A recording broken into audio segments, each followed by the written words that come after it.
Last week on the Nicoletti Show, the short sale queen herself, Nicole Espinosa. Welcome to the Nicoletti Show. Thank you for having me. And you're saying I'm electric? I'm getting pumped just by your energy right now. Let's talk about how short sales actually can relate to a lot more people. If the seller has to come to closing with funds, that's a short sale. Whether it's you personally or someone that you know, you need to have all of those tools on your tool belt, right? And short sales are a tool on your tool belt. We make sure that we talk to every single appraiser. We provide repair bids. At the end of the day, like trying to be proactive instead of reactive is what's going to help streamline that process. You can have whatever you're willing to work for. If you're not happy with what you're doing, what is the point? And I promised to myself very early on, if I was gonna be a boss, that I was gonna be the most appreciative and I was gonna be in it with them. And that's how, honestly, I've built my company. I'm 13 years in and I'm 100% referral for the last 5 years. If you can provide solutions, you have a business. Have a solution mindset. Be creative with what you do. Love it, Nicole. Thank you so much. It was great. My pleasure. Thank you.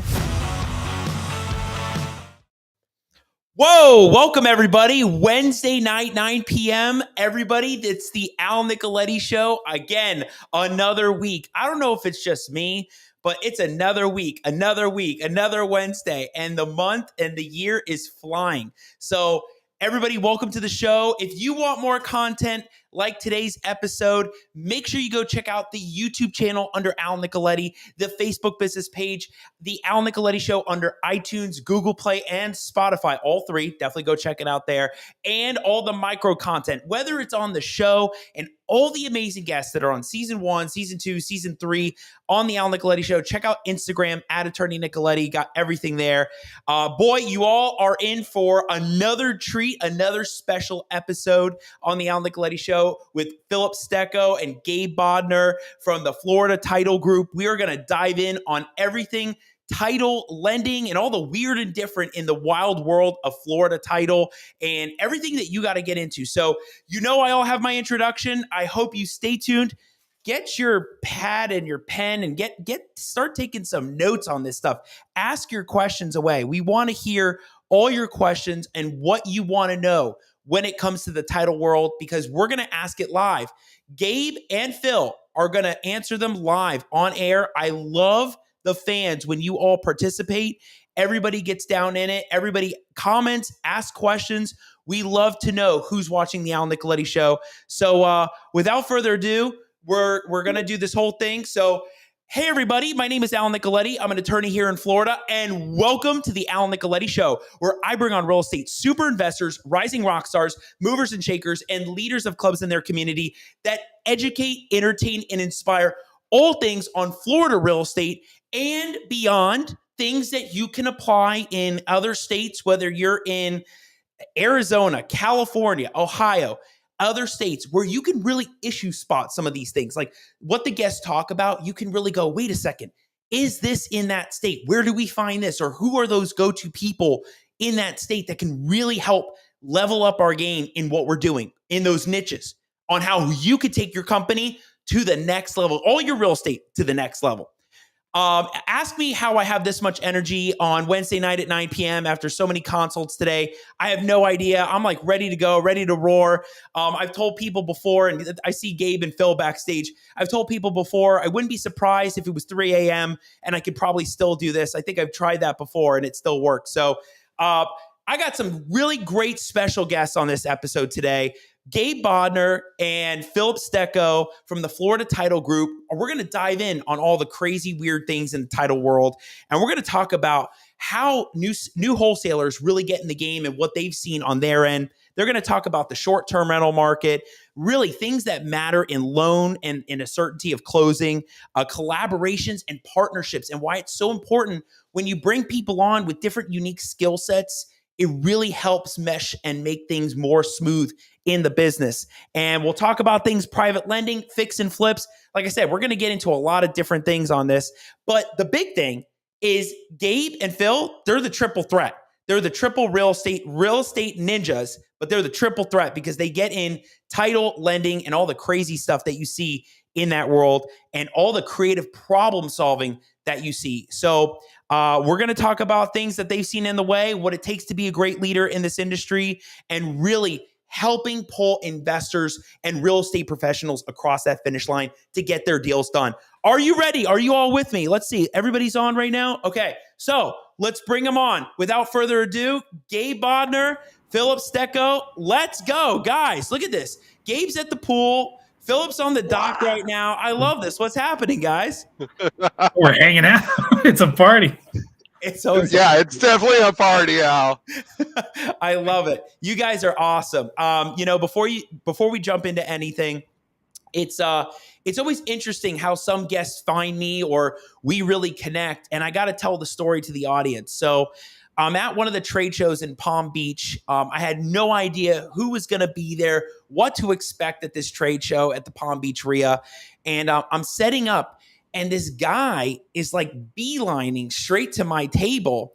And he looks at me. He goes, "You're Al Nicoletti." And I'm like, "Yeah, I am."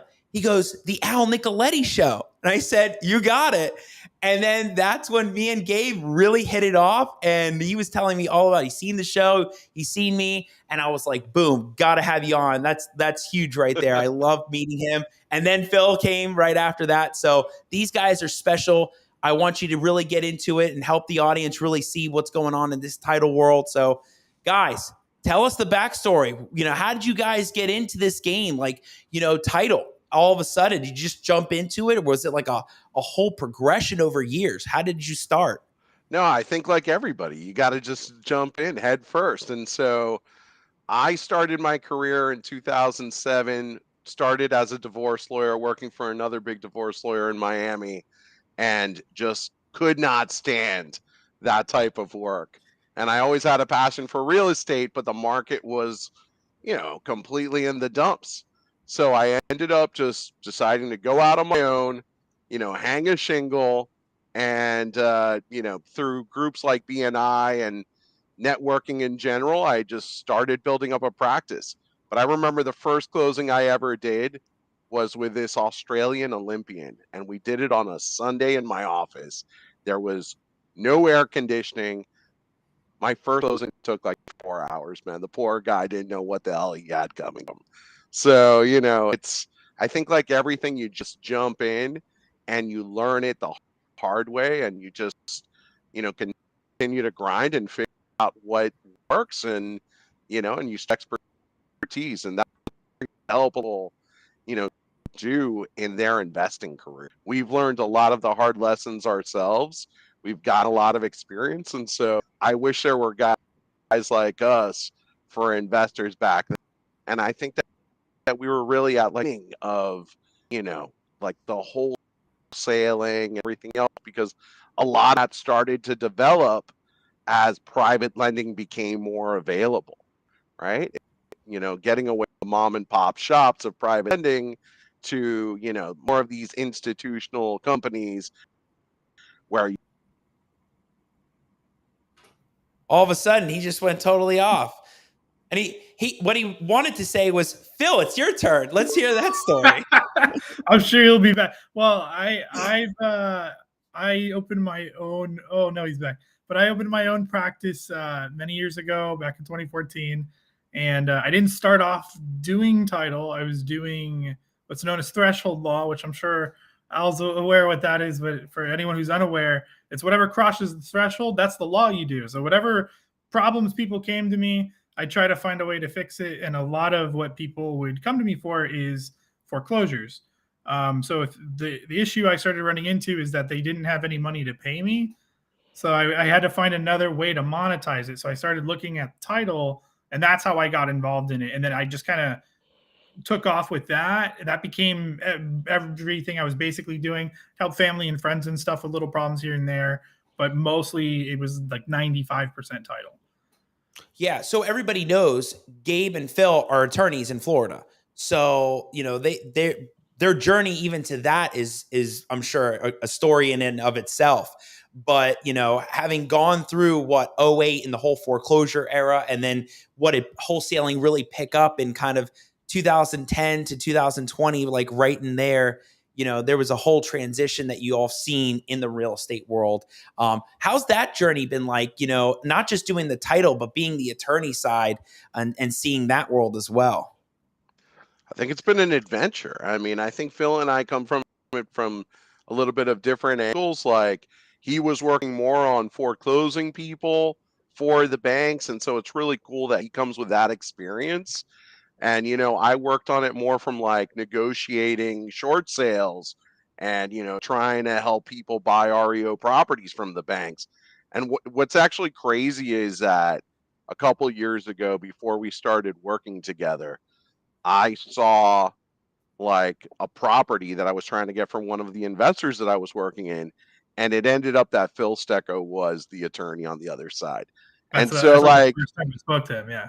yeah, like, I just reached out and I'm like, we had never been formally introduced, and here I am, and I knew he was a good guy because he was on the other side of it. And I called him up and I'm like, hey, you think the bank is willing to take an offer? Can you talk about this deal? And he's like, he did what he could within the legal limits. So it was really cool. Yeah, I can't. Later on, we started working together, but that was just pure happenstance. Love it. Love it. Yeah, man. Yeah. So I mean, yeah. So you guys are in the title world, right? And a lot of people, I mean, actually, I don't know if it's like the second or third title company I've had on the show. Always changing up the rhythm, right? Always changing it up from season 1, season 2, season 3. And we love that. Actually, we had Chad Fears, who he's an underwriter. So they do a lot of underwriting. He was on like a couple weeks ago, but the title company, the title agent perspective is really different. And you know how many people are watching the show that are investors, realtors, other professionals, that what we deal with title companies all the time, right? And I've seen it on my end where, there's deals that happen with probate that, we have the title company get involved. So tell everybody on the ground level, where does the title company come in? What's the role of it? What are you all looking for? I could probably make sub A through like sub X of like a whole bunch of questions of like, what do you all kind of do in there? Like, what kind of communication are you always expecting with different agents and investors? Break it down about what's happening in that title company that we don't know. yeah, I mean, so I would tell you that from the investor standpoint, like people that want to start buying properties that are into investing, one of their best relationships is going to be their title company. And like having a well connected title company makes things run so much smoother. It's a really, really small world when you talk about like the attorneys that deal with investors and wholesalers, that they know how to put together an ABBC transaction, that they've done transactional funding deals. Like that's its own subspecialty in title. And so one of the cool things is, like what does a title company do?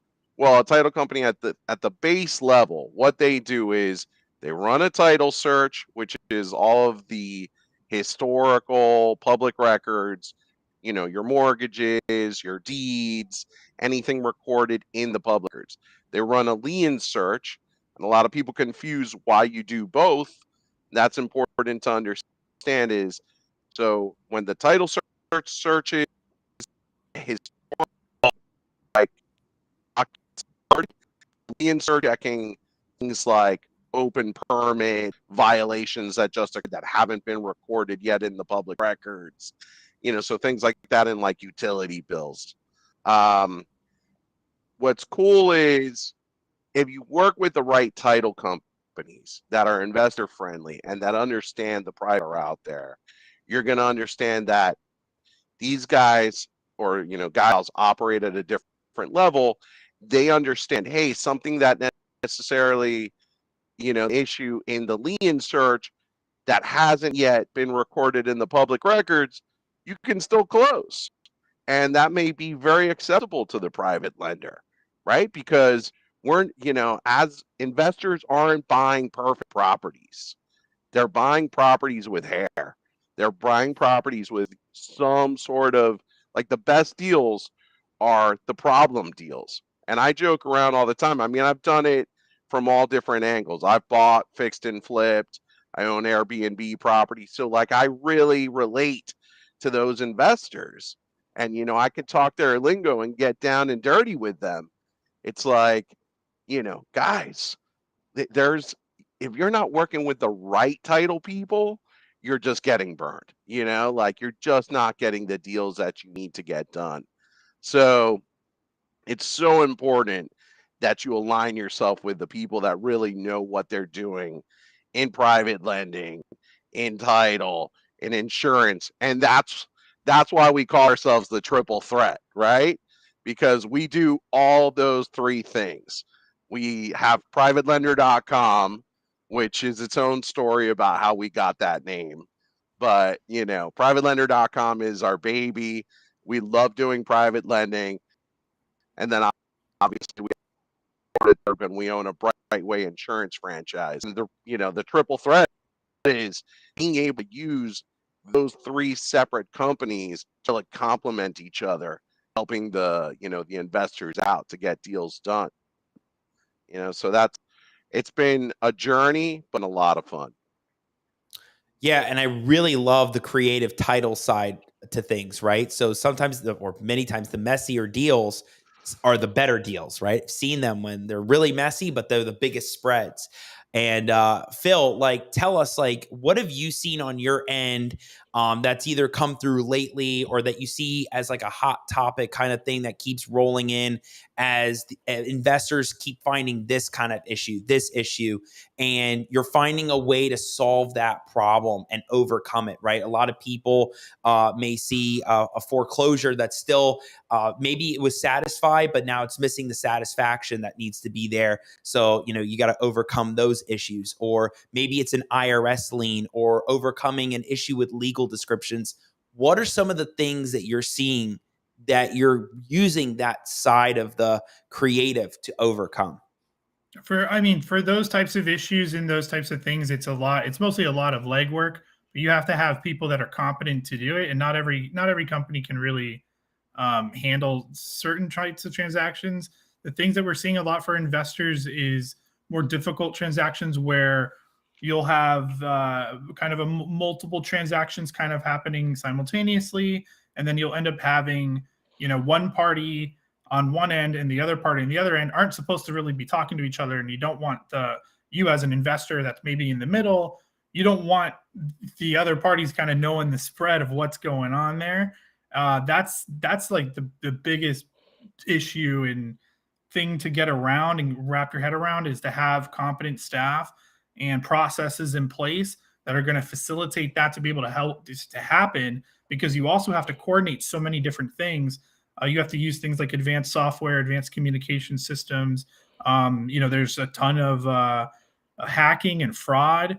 So you have to have things in place to protect against that, and just knowledge of how these transactions can be done safely, legally, and protect the parties involved and make everyone happy. And no one knows what they're not supposed to know, but everyone knows what they need to know, and everyone can kind of resolve everything at once. Is really the trick and the magic to it, because you're selling an insurance product that's not radically different from anyone else. It's really not. So it ends up being the big difference is the service that you can provide. And for a title company like us, or a title company that really focuses on investing, you're going to have where you want your title company to have connections. They know people. So if you have some kind of issue that a title company can't really solve for you, they know someone that can, and that person's been vetted and they're good and they can handle it, and it's not going to cost them an arm and a leg. Yeah, and I'm thinking, Now, go for it, Gabe. What Phil is saying is absolutely true. I mentioned a couple things I want to provide value to there. So you get deals that have judgments, and a title company will sit there and they'll be like, hey, this is a valid judgment. But we all, or attorneys, should looking at, hey, are there ways? It doesn't mean judgment isn't valid, but it doesn't attach to the property. And so, like, having a perfected judgment against the property is different than just having a valid judgment.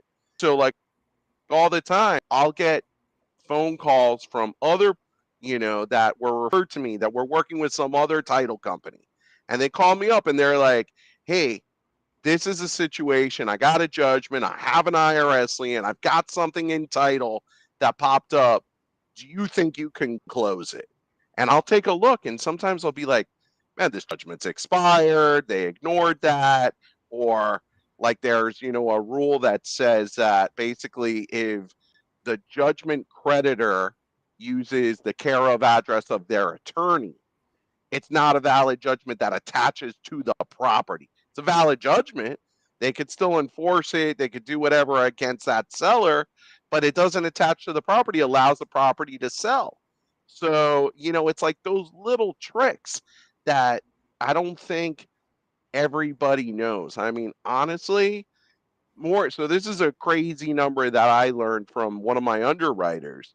I was, like just asking, hey, what percentage of title companies are attorney owned? And I'm assuming it's the majority. And we were talking and she's like, you know what, Gabe? You're wrong.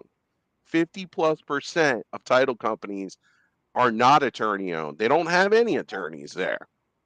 And like, the secret is, and I think everybody who's used an attorney-owned title company knows, is when you get into a problem, you're getting free legal advice, right? You're getting the attorneys involved. Like we all get it.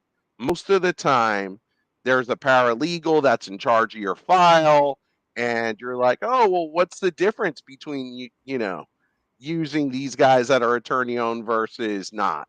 Well, you really see the difference when there's a problem, right? That's when, like, Phil, myself, or one of the other attorneys in the office, Nicole, really jumps in to save the day. We're the ones with that superior knowledge, that experience. And like you said, coming through, like Phil's done thousands of foreclosures.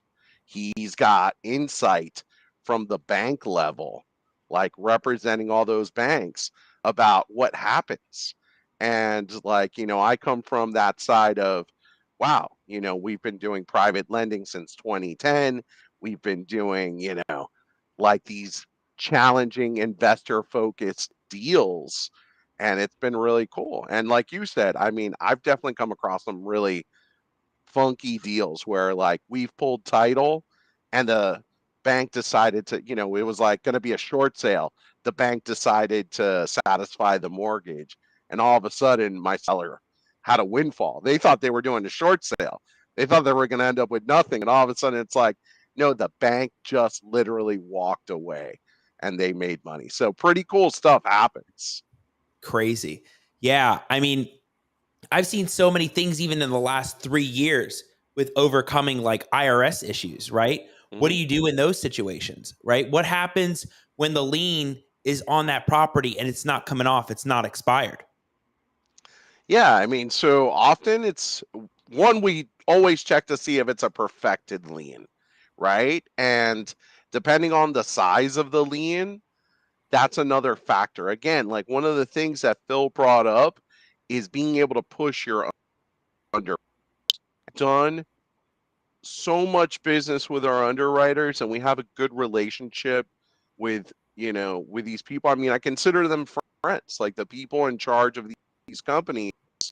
At this Florida level, they're people that I for years and years. And one of the things that I think has developed over those years is we're in the insurance business, and that means that we're talking about risk, right? And so my conversation with these, the senior underwriting staff is always going to be, hey, listen, I know that so and so, a level lower than you, said we can't close because of this problem. But, when we're analyzing what risk there is to you as the underwriter, it may be limited. And sometimes the emails that I send out to some of these people are like, hey, if it were me, I wouldn't do this. But I'm going out on a limb and seeing if you'd be willing to. And you know what? They often, they look at it and they're like, yeah, Gabe, you know what? I looked at it. You're good to close. That's so cool when that happens, because it's stuff that even like, I think that we're very creative. And there are times that I'm like, wow, our underwriters have our back. They understand that we're all trying to, build a business, and the more that we can help our clients be successful in the investing world, benefits everybody.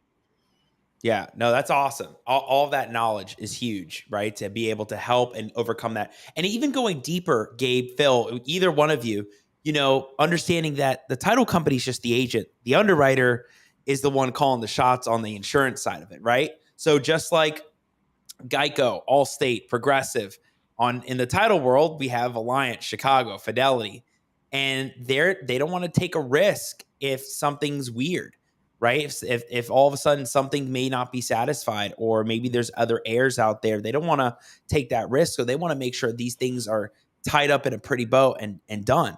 So if you could explain also that, because what happens when the title comes back and it's all messed up? Who's getting the brunt of that? The title company is, right? But little does the investor or realtor know that report and what's needed is not coming from the agent really itself.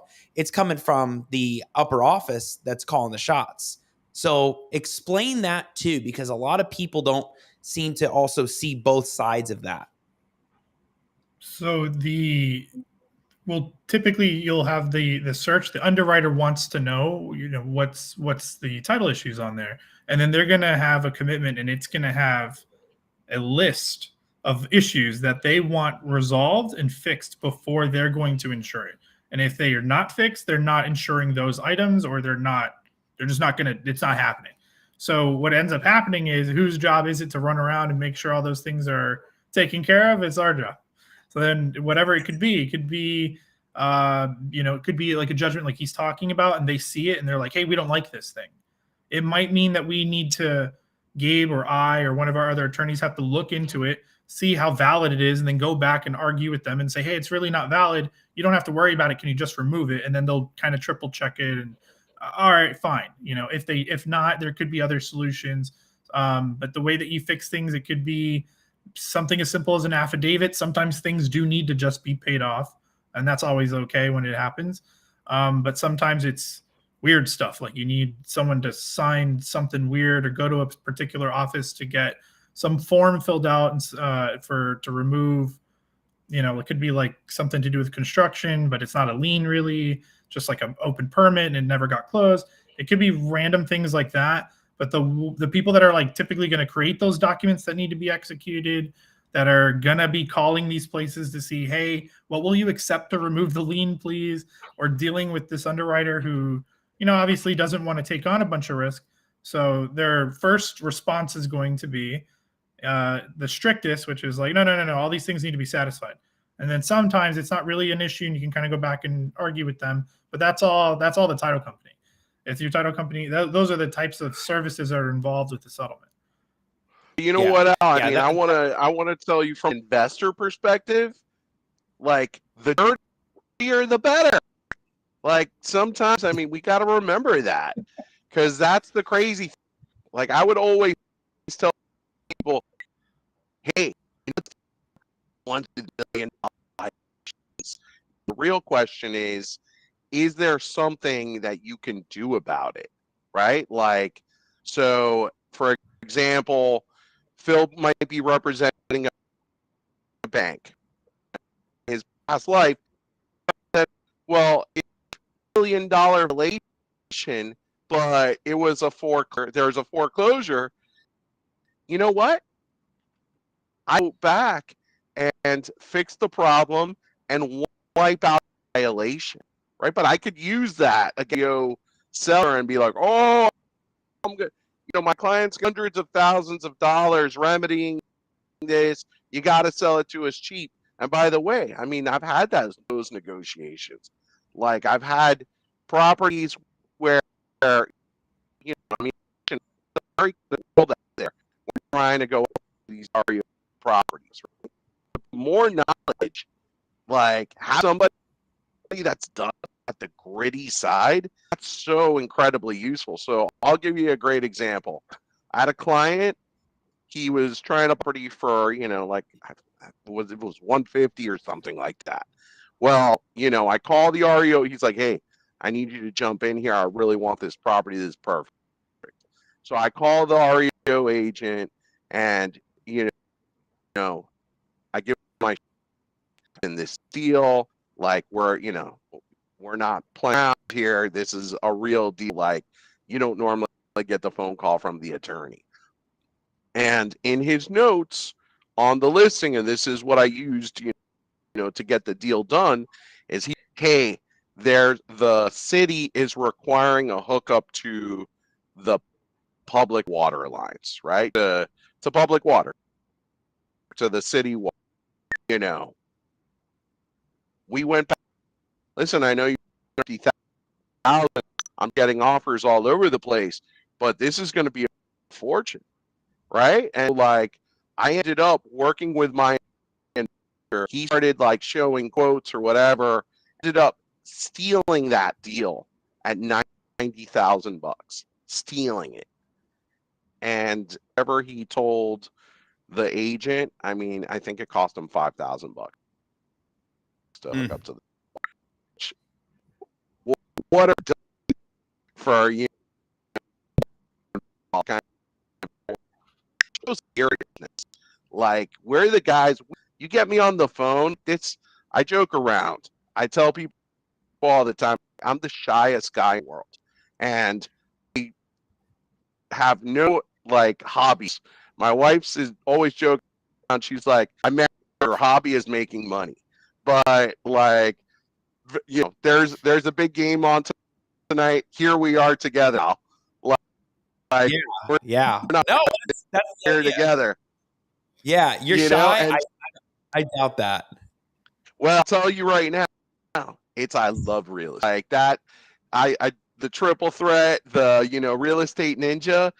This is what we love doing, man. And I'm passionate about it, but there's two things, in my opinion, that have to do for your client. You got to do for, like, in order to be successful, you have to want to help people. You really want to make it to the phone or on the other end of the table, but you got to also have that competitive spirit. And so I want I'm not screw some of them succeed. I'm going to try to guide them as best I can, but I want to win, right? And that's the double, that's the double threat, I guess. Yeah. So, Gabe, that's one thing I know we wanted to talk about, was having that mindset of a winning mentality, right? Like, what does it take to, and how can you be successful with that winning mentality? Talk to us about what that is.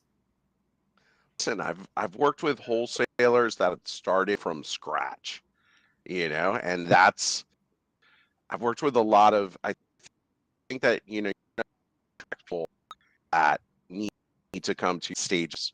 And so I've worked with a lot of different people that just started out investing, and, it's like, you do everything, like, when you get invested in them, you do everything possible to see that they are successful. And, the more knowledge that your Sherpa has, us is like their Sherpas climbing Mount Everest. Right? They have the big, lofty goal of being very successful, and our help them to the top. And so, I've been really fortunate where I've worked with some wholesalers that I'd never rehabbed a home, and like, help them, like, I mean, everything from not just being an attorney, but helping, how to find deals, guide them through, like, how to staff appropriately when they have success. Like, you become these people become my friends. They're clients, they're friends, and hobbies. So I want to surround myself with people that love real estate.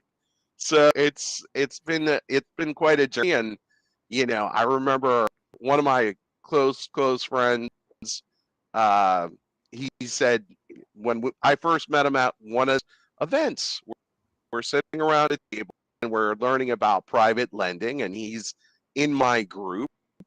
And so, there is the more experienced person. We start talking, and he's like, Gabe, you ever done transactional funding? Yep, I've done that. I could help you out. You ever done ABC, simultaneous transaction? Yeah, sure, all the time. He goes, we're not really happy with our attorney. We'd love to give you a shot. And so, a couple weeks later, he sends me a contract. He asked me some questions. Hey, do you have an agreement that does X, Y, Z? Yeah, here, no problem. I'll help you take care of that. I started to help him, and his first year, he did $400,000 in profit, which is a first year type gig. Pretty cool.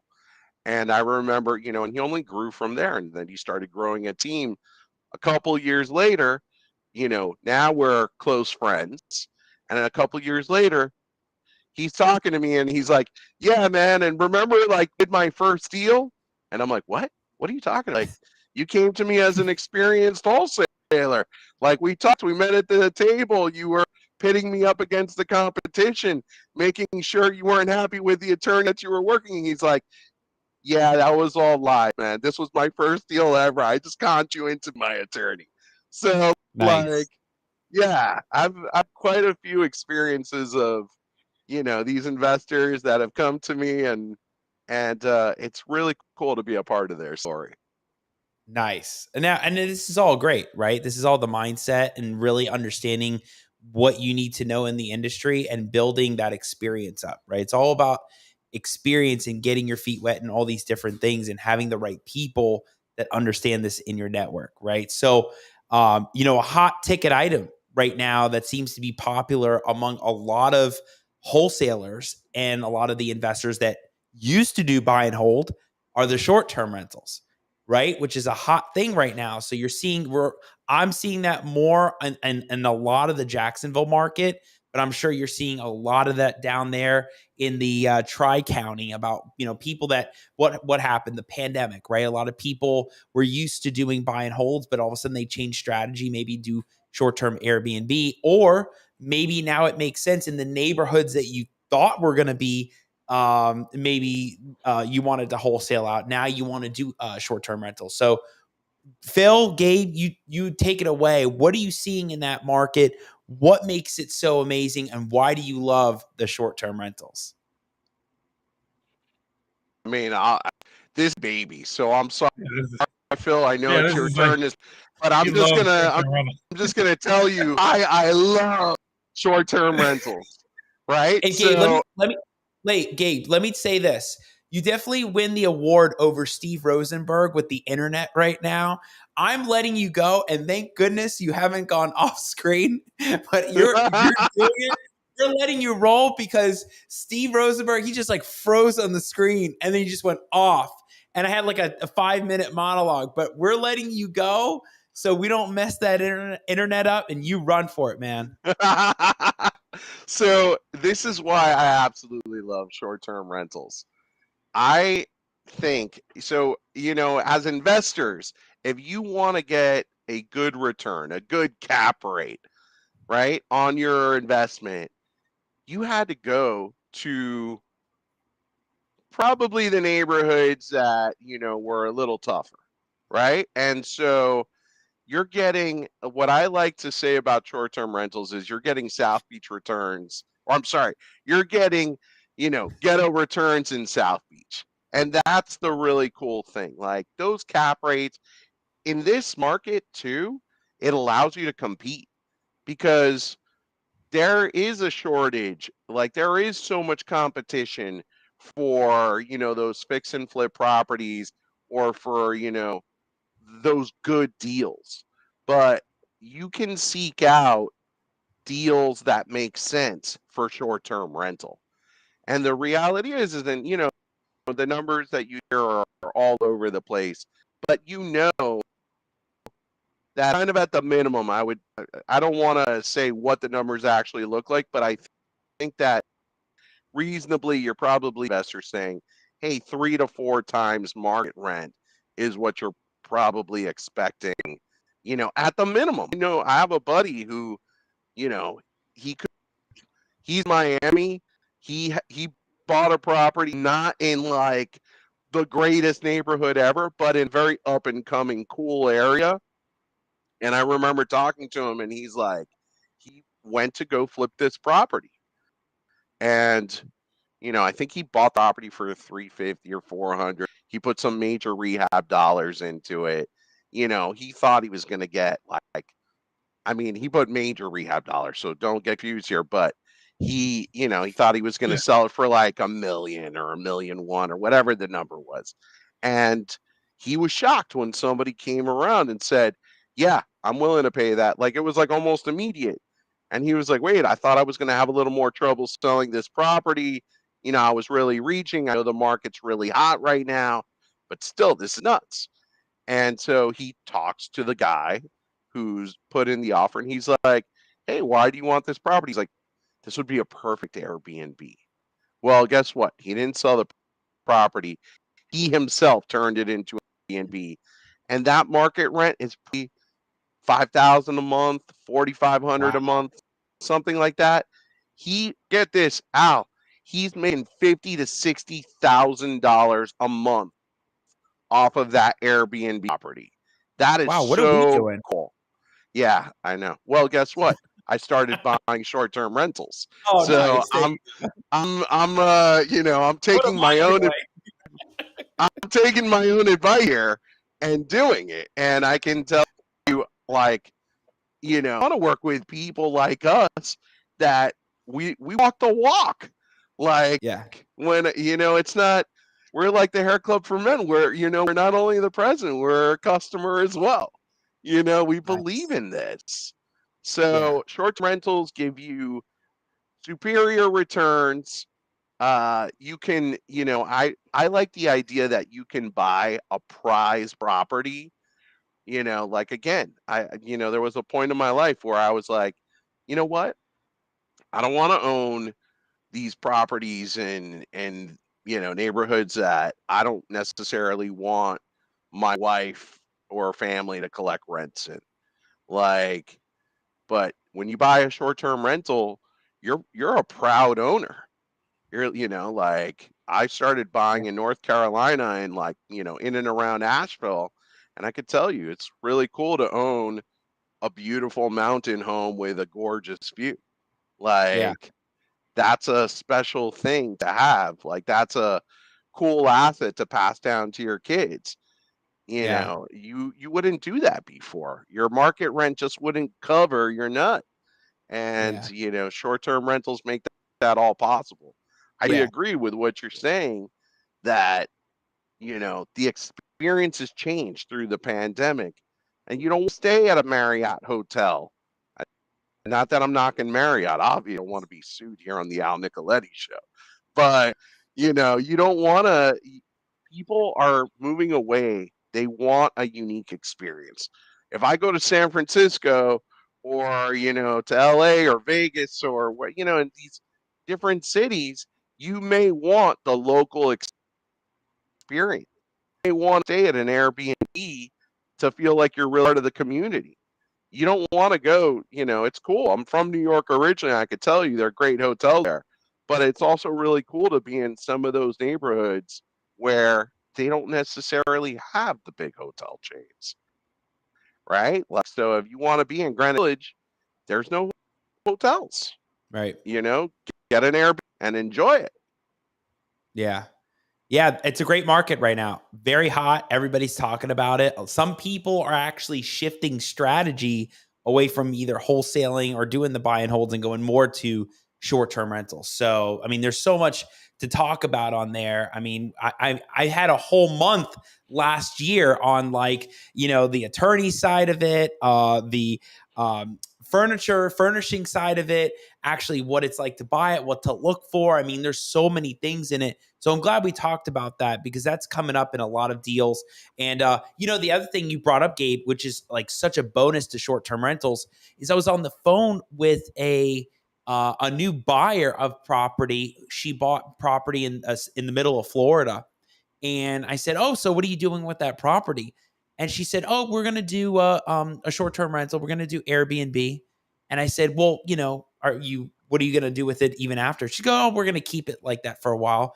And I'm like, well, where are you now? She's like, "Oh, I'm in the north side of things. I'm in the north."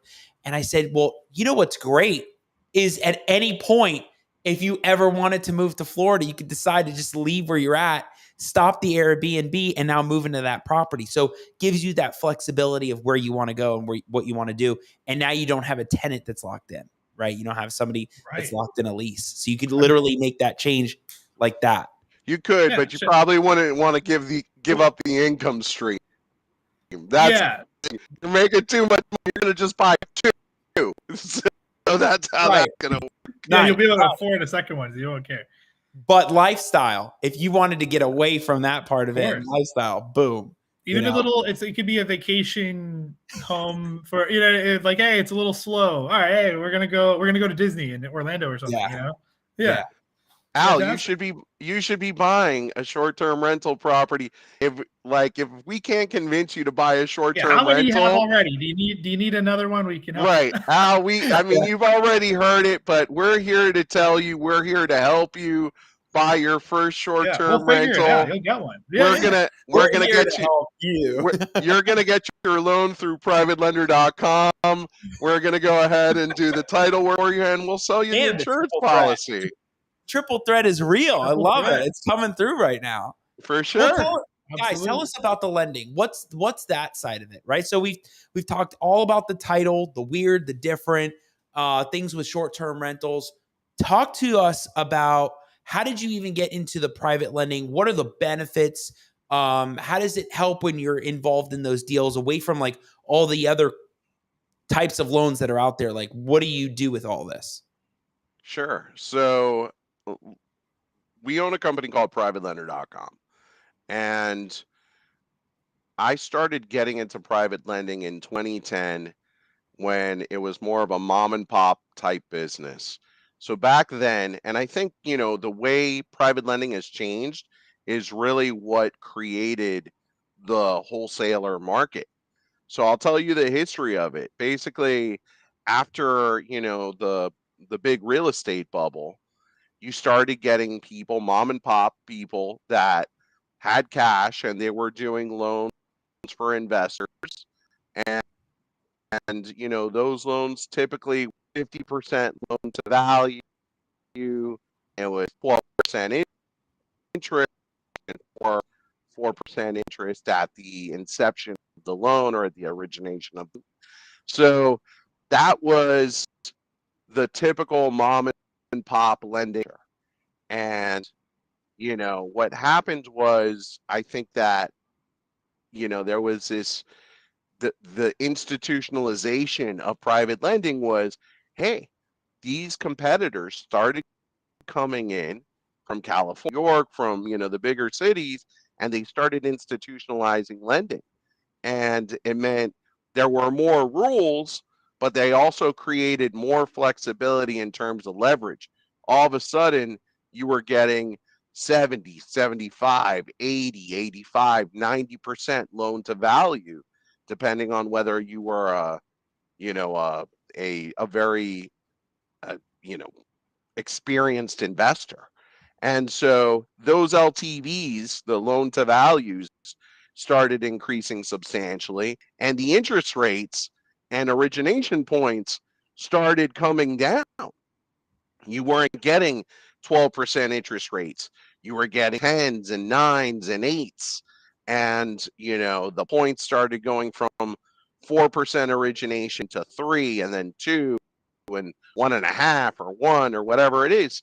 All of these things started to create a market where wholesalers were able to have a bigger market of buyers, because every wholesaler I talk to today, it's like 90+% of their customers say they're going to be using a private lender.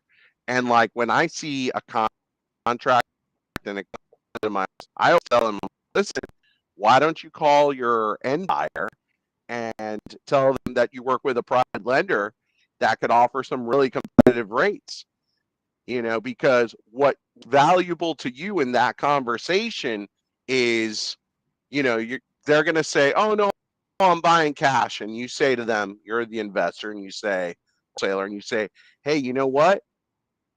I understand you're buying cash. You were getting a private loan. I work with somebody really closely. They would make the process as smooth as possible, and they might be able to get you some better terms. Are you definitely buying cash? Oh, no. I'm actually buying with a lender. So it lets the cat out of the bag, and you as the wholesaler actually know what's going on. Well, what we do at privatelender.com is we jump in, and we basically take the information. We work with new investors and definitely a lot of seasoned investors. And what I think a lot of people don't know is the types of products that we offer have expanded extremely. So we're not just doing fix and flip loans. We're doing fix and flip. We're doing 30-year debt service coverage ratio loans. And we're doing this as a direct lender. So we do over $50 million a month in lending. And, we're doing that as DSCR loans, as fix and flip loans, ground up construction for experienced, people that have experience doing ground up. So we have different products. And I think, the difference is, again, you're getting somebody that really knows this from the inside out. It's cool that, like the reason I just love what I do is understand the aspect, how to put it together.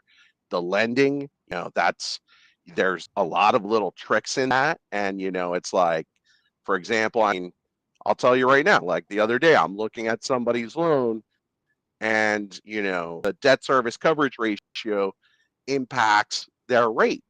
And they were at a breaking point. And I was like, oh, but we could switch them to an interest only for 10 years. And now I just got them a better rate. And so where normally that's an additional cost. So by really understanding this stuff, like, you can really help your investors out.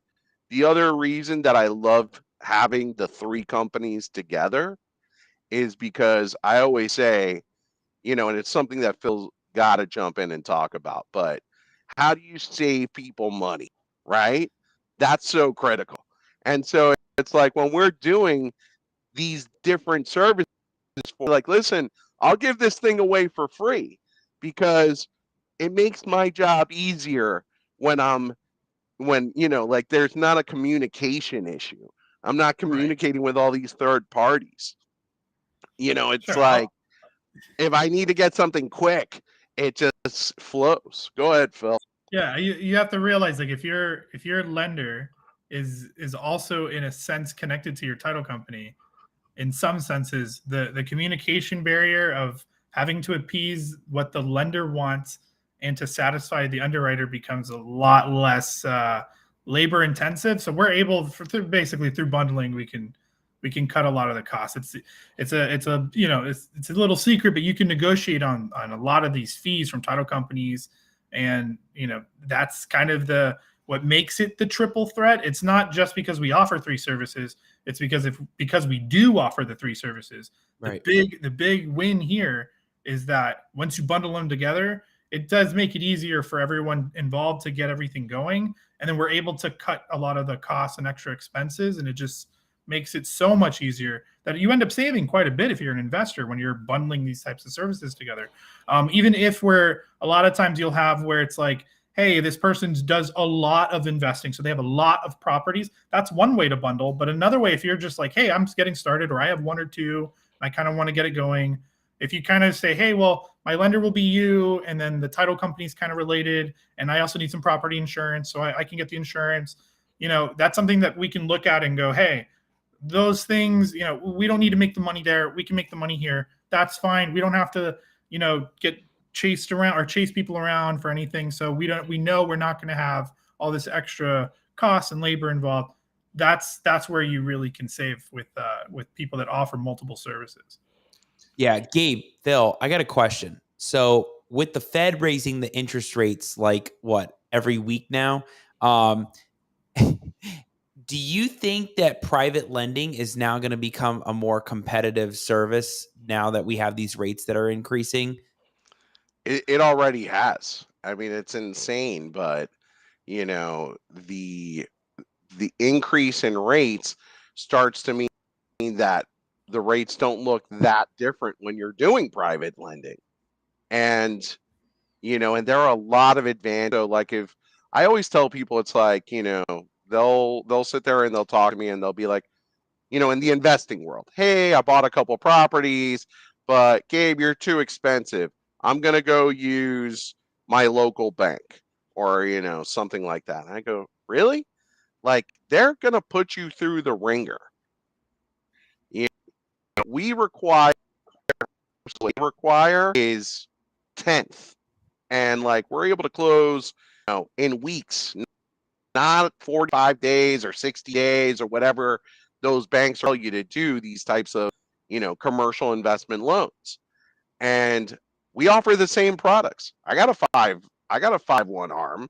I got a 7-1 arm. I have 30-year fully amortized. I have a 30-year with a 10-year interest only and a 20-year amortized. Like, so we've got those products if that's what you want to go to that bank for. And, like what they forget is you got flat fees, built in, where when you go to a bank like that, you don't know what the attorney fee is going to be. So I've seen like, oh, but they're charging origination or they're not charging origination. I'm like, no, they just called it an attorney fee.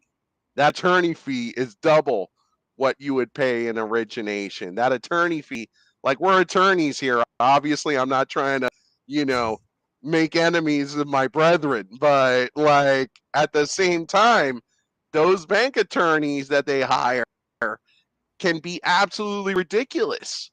And it's, sometimes I've had clients that are like, oh, we're doing this big deal and, we're using this bank. I'm like, oh no, I got to deal with that attorney again. This is going to be hell on earth. It's just like, I know that they're going to make my life a living hell to get this deal closed. You don't go through that with a private lender. And like that goes back to something that you said at the intro. And it's something that we talk about all the time is certainty of closing, right? And what does that mean? Certainty of closing means like, I heard from a competitor, talking one day and he's like, I was asking him, hey, you talk to your customers. What is it that's really important to them? What do you talk to them about? Because, it's interesting. When I'm dealing with people coming up in the business, like, newer people, people that haven't done hundreds of transactions, it's like a lot of them, they focus on the same thing. They focus on the price. And, I'm not saying price isn't important here, but they're focusing on the price. And he's like, is a half a point gonna make or break your deal? Like if that's the difference, is that gonna make or break your deal? And like, or is execution the most important thing? And, like I've learned that I get a lot of customers because known in the industry to get it done. Like, nobody's perfect but you got somebody that actually answer the phone and get it done. Like that's what's really cool. Like we take responsibility and we actually get things done and closed. Like you can text, you can email, you can call, you can get somebody that's actually gonna, when you're freaking out, that's going to close your deal. Where when you're dealing with these California and New York lenders that, like are these large institutions, yeah, you're going to get a voicemail. You're going to get an out of office reply. You're going to get a sorry, that's not within our guidelines. Or the last minute, I've heard the worst stories. Like, and that's when I normally, like I get a clients from other attorneys from my title competition. and I never steal any of their clients because they're referring clients. I mean, like, say, no, I won't do your closing. So-and-so does your closing because they've referred you to me. And, it's like, but it's for a reason. They know that I get it done. Like, they call me up and they're like, is this a doable deal? Gabe, can I close this deal? Yes. What timetable can I close it in a week, 2 weeks, 3 weeks, whatever they tell me? And when I say yes, I mean it. Where when these other companies, it's like they pull the rug from out in a blink of an eye. I mean, they could really care less about that experience. And so it's what I say all the time. It's that certainty of close. It's worth more. In my opinion, it's worth more than the potential dollar savings when I go back like down to my rock bottom and I'm like, look, this is it. This is the best I have to offer. They're like, no, I'm gonna go with so and so because they offered me, it's gonna be $250 less. I'm like, you beat me up as much as you can. I can't match that price. But I'm gonna tell you what, I can execute. And if you know me and you know my reputation, you know that it's going to get done. My enemies are the ones that are like, they're on the other side of the table. You want me on your side of the table. You want somebody like us, like helping you. And, I think it's, that's to your investor, like work with people just done. You're like, yeah, you beat them on the price. There are plenty of discounts you can ask for, especially the bigger the customer you become, the more, you can push people around and your attorney and your private lender, everybody's gonna be at your beck and call. But keep good people in your corner. It's the cornerstone of your team. You better have a great team behind you. It's guys like you, Al, Mhm. like I'm sure investors come to you time and time again. They have an issue in probate or something along those lines. They're going to sit there and they're going to be like, all right, I could call the attorney that I saw some ad for, that charges $12 to do a whole probate. Yeah, but you're going to be waiting a year for that. Good luck. If that service Ew. worked, right? Yeah, 2 years, perfect. So like be frugal in the right ways. Save your money in places that matter. Go Yeah. clip coupons for the supermarket or for Burger King or something. I don't know, but don't do it. Like use your head, work with a great team. Like as long as they're fair about their pricing, you want to work with the it's like I consider myself a killer, a real estate ninja, the triple threat, whatever. I got to come Oh, up with more and more names. there you go. I love it. The real estate ninja triple threat. And this is really interesting because you're talking you're even talking about like you are you. Your prices, the service is what matters. What you're able to bring and execute on is what matters. So you may find the better price, but we can execute. And that's the idea of what Gabe's trying to really bring out and say is that it's not just about price. It's about experience and execution. And I love it. And not only that, it's about the team you're able to bring together. That's something I've talked about a lot lately at presentations and wherever I've gone on tour is about building that team now, right? Build the team now and build the right people around you, whether it is, the probate, it's on the title end, it's on the lending, it's the appraisers, it's the realtors that are even able to list the property if you don't want to keep it. It's finding that team and right rhythm, right? And being around the right people and surrounding yourself around the right people really makes a difference. And let's talk about that for a second. Collaborating with people that are doing different things than you are, Gabe. Bringing on Phil, and Phil's got a whole world of the foreclosures that brings a unique dynamic to the title side of things, right?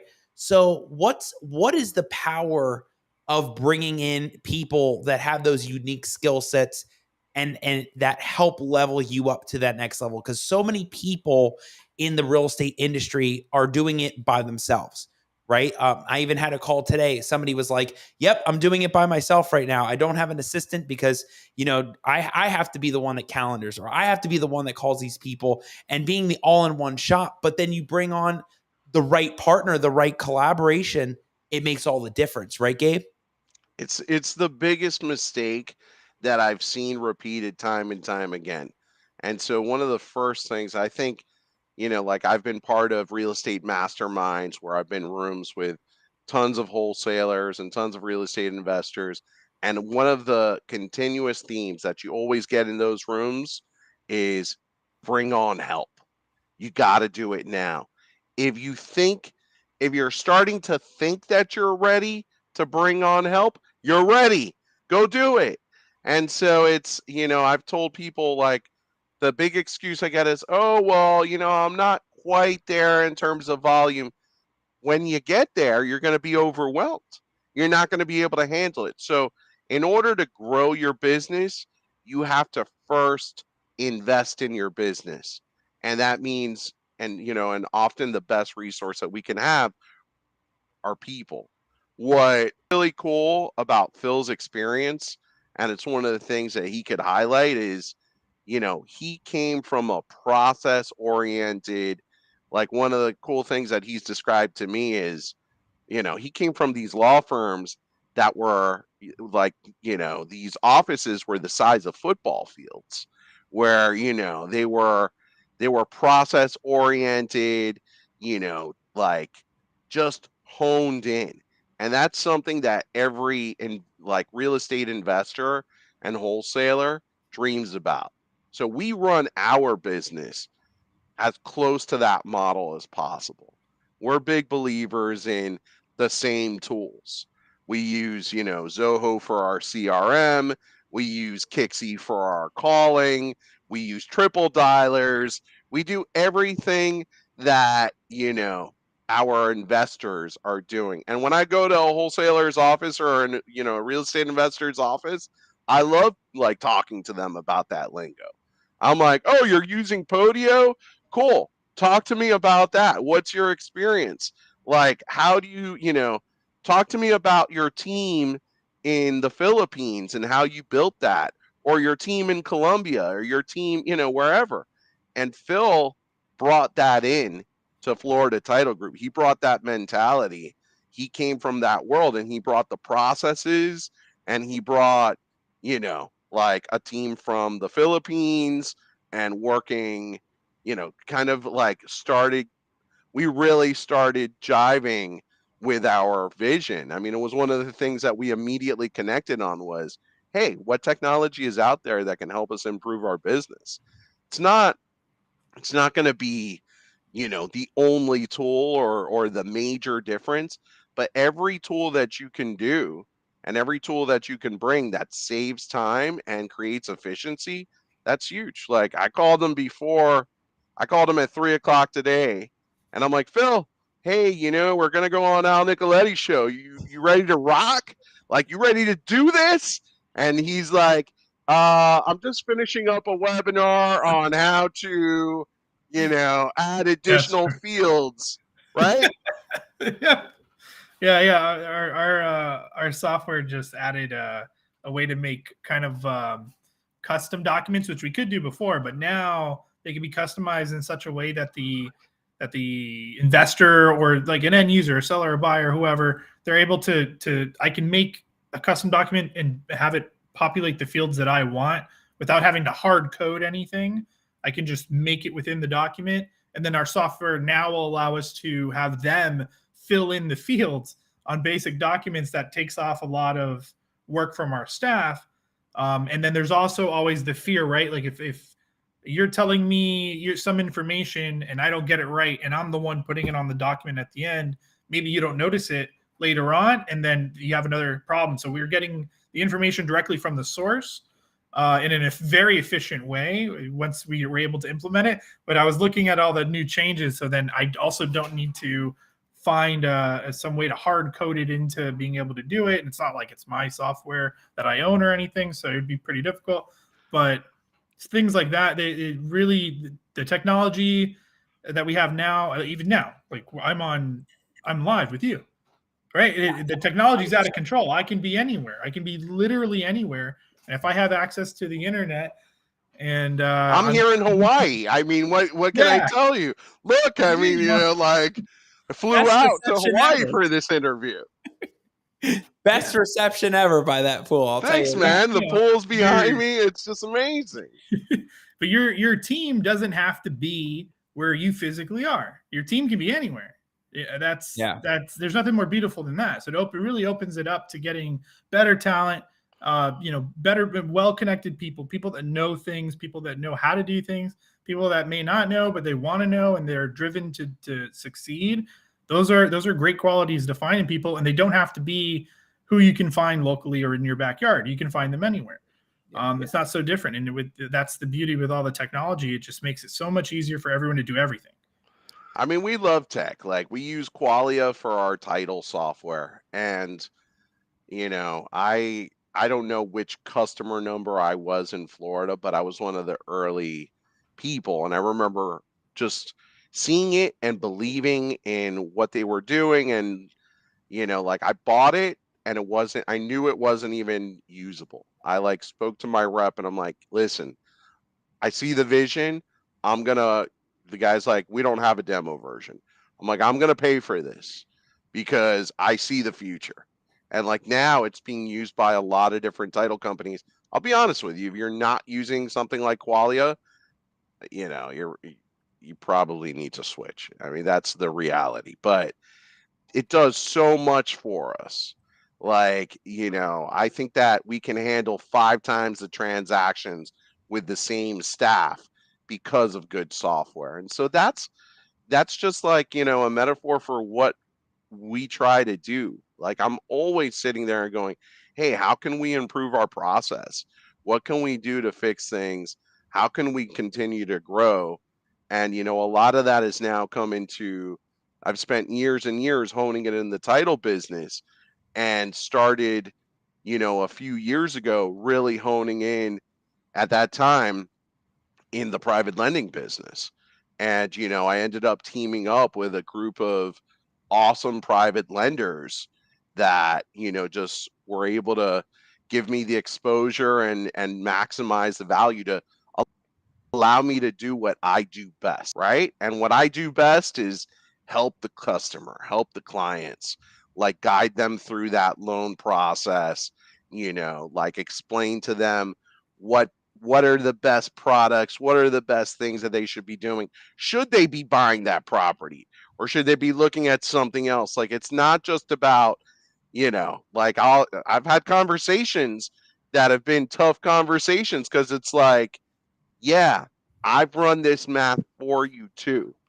You know, I'm backing you up and I'm telling you right now, this deal doesn't look so hot to me. And, you know, if you want, and I'll have that frank conversation. I'm like, look, as your lender, I'm in first position. So if, you know, if this goes down, it's probably not going to impact me, but it's going to impact you. And I'm telling you, I've looked at this and I don't think it's so hot. And, you know, those types of conversations have won me lifetime friends. I think that that's really important. You know, again, you talked about that collaboration, uh, being able to collaborate with the people that I do in the title business, the people that I do in our insurance business, and, you know, in the private lending business. I mean, it opens up worlds. And, you know, like the guys that I've been working with, you know, for years now, we've been able to do a lot together, and I just see the sky's the limit. So really cool, and it means that I want to bring those people that work with us along for the ride. We're there to help them make our dreams happen when we can help them, right? Like the more people that I can make successful, those are the more raving fans I've got. Those are people that, you know, stick with me for life. Those are people that, you know, are more than happy to use me for everything because they start to really, you know, create the relationship and the trust builds. Yeah, So, you know, absolutely. Yeah. it's so important. Yeah. You're not going to keep those relationships if it's not working. That's just the Yeah, way it it's is gotta in work. reality. And Right. you gotta execute, right? You have to. It's a mandatory. Have to execute. What are you going to do otherwise? It ain't going to. Yeah, you have to. Yeah, if you can't, it's just not gonna keep rolling, right? You've got to have that certainty of close, Al. I love That's the it. key. I love it. I'm gonna remember that even when we get off. I'm like, execution and certainty of close. I love Yeah. it. That's You how you guys, win. this has been a blast. Like talking about so many different things in the title world, the private lending world. Gabe, one note that I saw on my notes that was an interesting thing that I know you guys wanted to talk about. And I've seen this come up in forums and Facebook groups, and like seems to come up quite a bit. I think I've seen it in like a Florida Realtor article that came out, which was the deposits. And you wanted to share like one of the biggest mistakes realtors make when selling condos, and the easy out for most buyers who don't want to lose their deposit.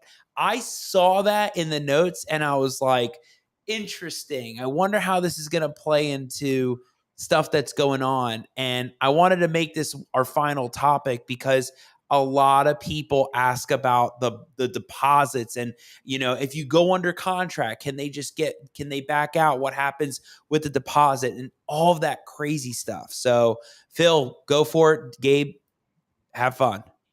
I mean, I could talk to you about the condo deposits. So my wife worked for the largest real estate developer in Florida. And I think in the Southeast, they're considered the largest real estate developer. And she did that like after the real estate bubble. And they had something like, I won't say the number, but they had a lot of different lawsuits. And one of the big things that would come up time and time again was, you know, are the customers able to void the contract and under what grounds? So they would try all these crazy things. But the one winning argument that I learned from her and that I started to incorporate in my practice, and it helped me substantially, was a condominium document receipt signed. So when you purchase a condo, statutorily, brand new condo, you have 15 days, but a resale, you have 3 days to cancel the contract after receiving the condominium documents, the bylaws of the condo, the frequently asked questions, and the real estate budget or the condo budget. And so the way that you generally prove that, or the best way to do it, is you actually provide those documents, and then you get a condo document receipt signed by the buyer, right? That they receive those documents, and then the 3-day clock starts to, count down. So that statutory requirement says that even if the closing date passes, let's say you didn't close. Once you close, that's it. There's no going back. You can't make the argument that you want to rescind the deal and, because you didn't like what you saw.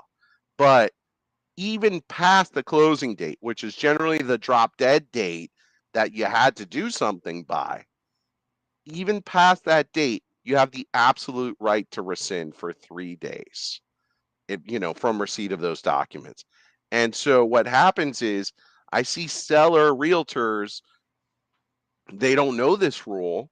And so they get them to sign everything else. They get them to sign the as is contract.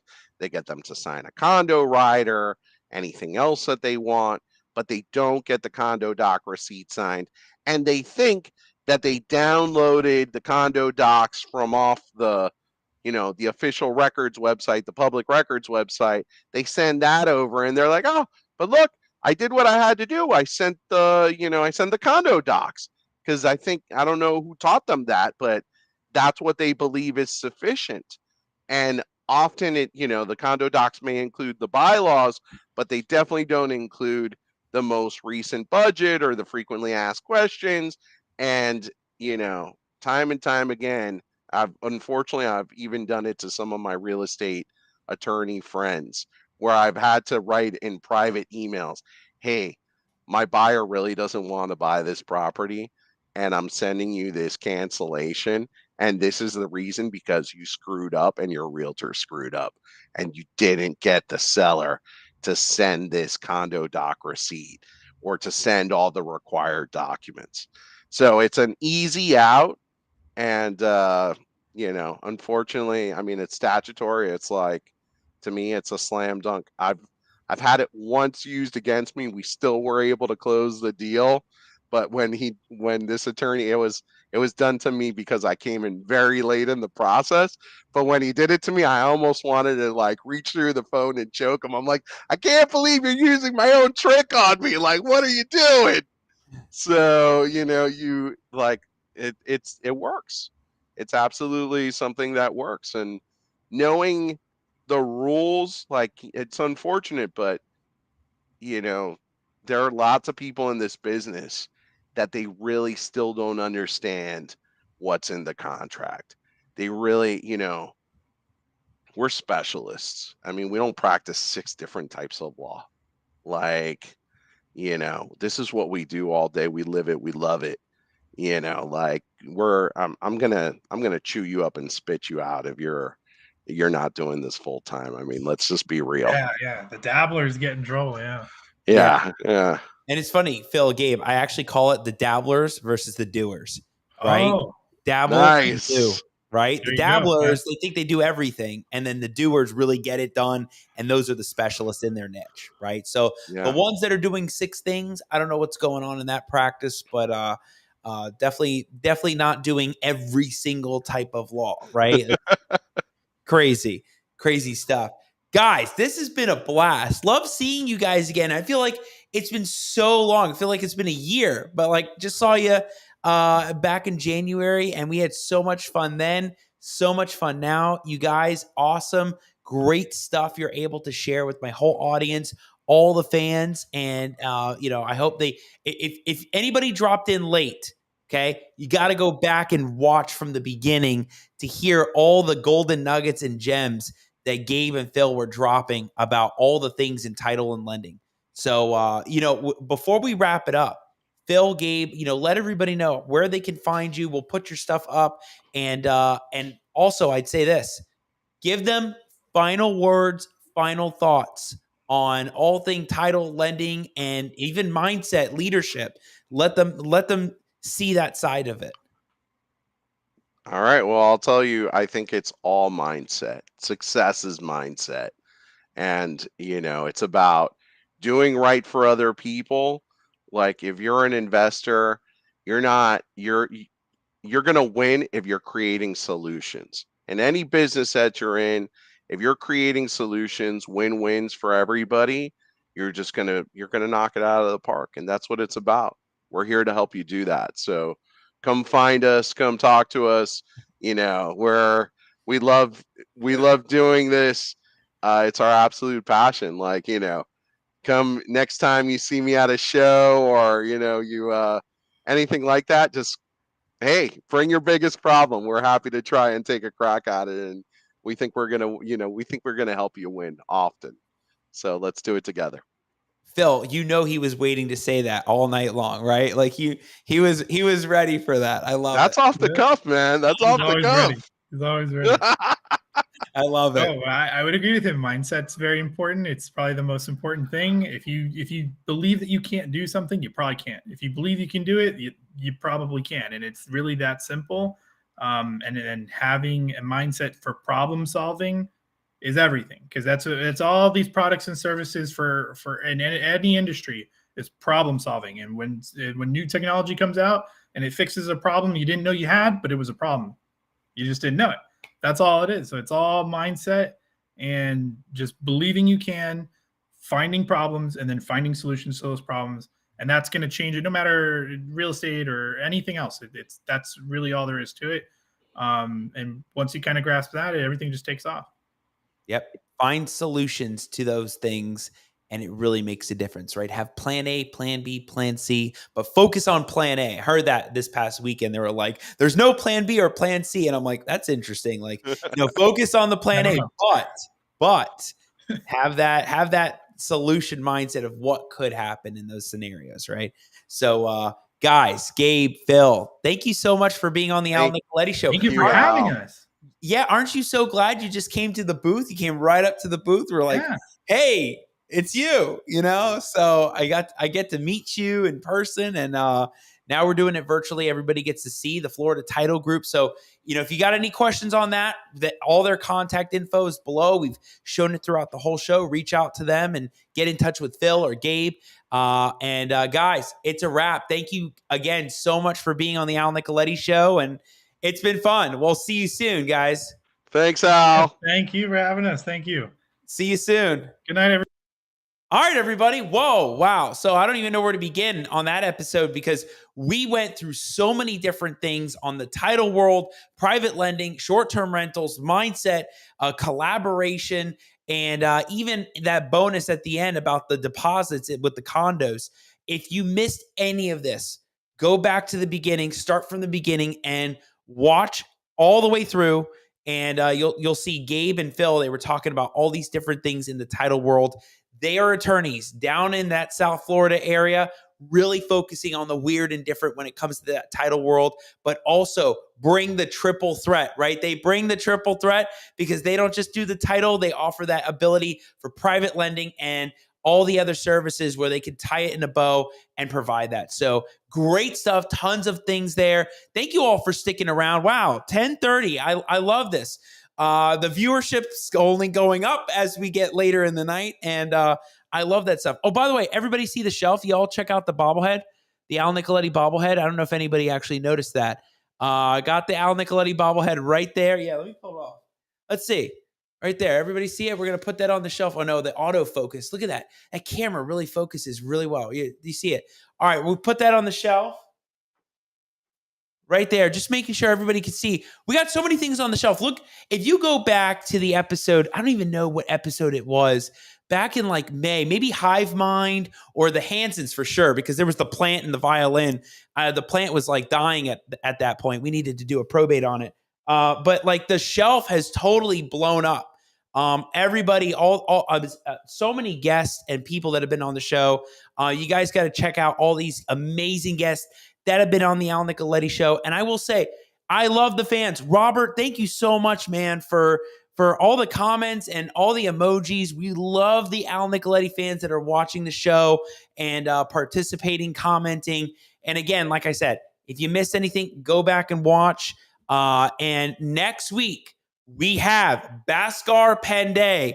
He is going to bring all the things you need to know about land investing and automations when it comes to systems, CRMs. He's going to provide so much value. Bhaskar is the man. He's gonna talk all about like the lead flow in a CRM. I've never seen that done before when he's actually able to build out the automation and actually like how to qualify the sellers and figure that whole process out. So, guys, again, make sure you put this down.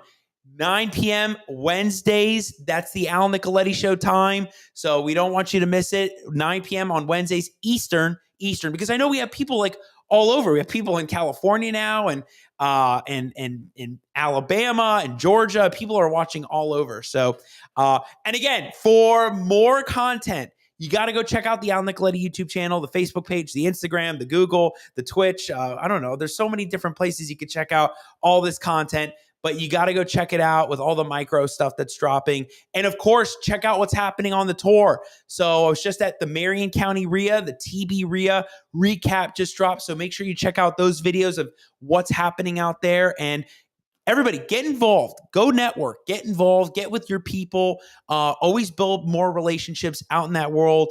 And that's what real estate is. And look what's happening. Real estate is strong right now, even if the market is not been strong. Real estate is strong. And that's why we love real estate. And we're going to keep talking about real estate on the Al Nicoletti Show. So everybody, it's a wrap. I will see you next Wednesday, 9 p.m. Love you, everybody. See you then.